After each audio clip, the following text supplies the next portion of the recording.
Hello, party people of LinkedIn. I've been getting some questions on the CMO Transition Playbook that we put out a couple days ago, I think it was. So I'm doing a quick video to walk through some of the details because even though it's called the CMO Playbook, it's really for anybody who's in the position where they're at a company that's at an inflection point, essentially, an inflection point to rebrand, to scale, to reposition their offerings. And that's what this is for. And I'm literally giving away my process for free.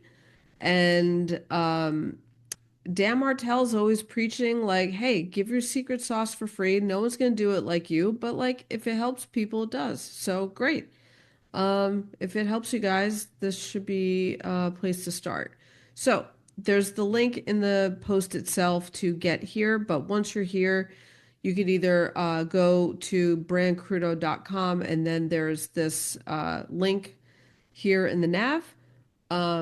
You could download it, and then once you download it, you get to this.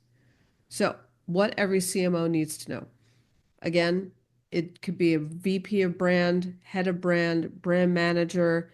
It's basically a guide for anybody who's stepping into and inheriting a brand, and you need to level set because you're about to be on a precipice of some sort of evolution. And that's why you've been hired. So this will make your job a lot easier, I'm telling you right now. So the first thing is audit the brand that you inherit. You need to level set before you start saying and thinking about like where you're going. It's like, where are you right now? Here's a checklist. Review any brand deck that you can get your hands on, past campaign performances, anything that talks about your mission, vision, your values as a company. Look for inconsistencies and and just kind of say like, well, if our mission and vision and values are this, how come we're saying this on our website? Why did the campaign focus on this? So ask questions. Specifically asking yourself, does our brand reflect what we do?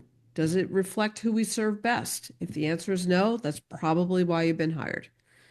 Then start to talk to people within the org. So not just marketing people, but your product team, sales team, engineering, a loyal customer who's able to give you feedback and ask them what's working well, what feels outdated or confusing about our message.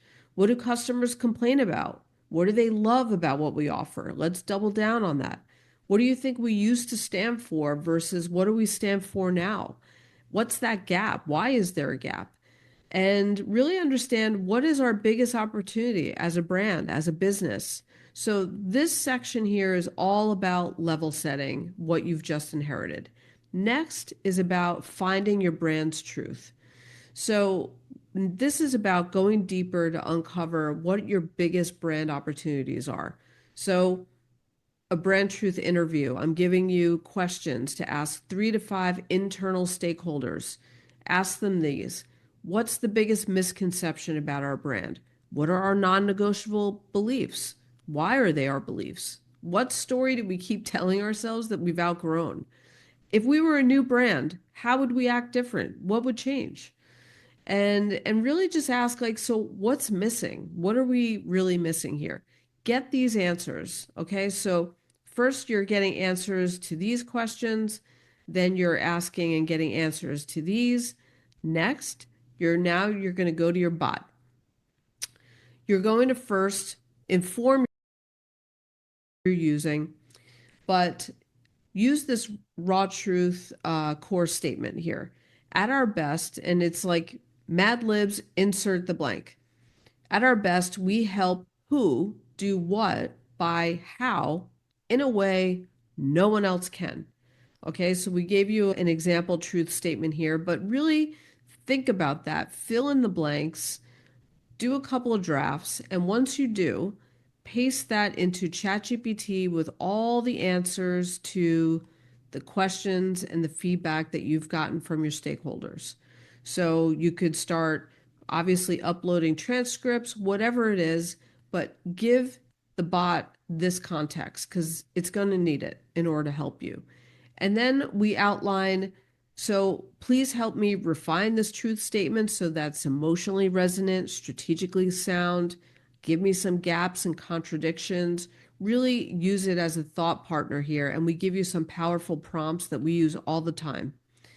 Then you want to scan the landscape. So this is looking at your competitors and really finding what's your white space, given everything else that your competitors are doing.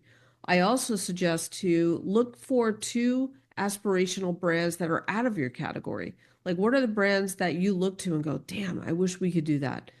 Use that as part of your landscape audit.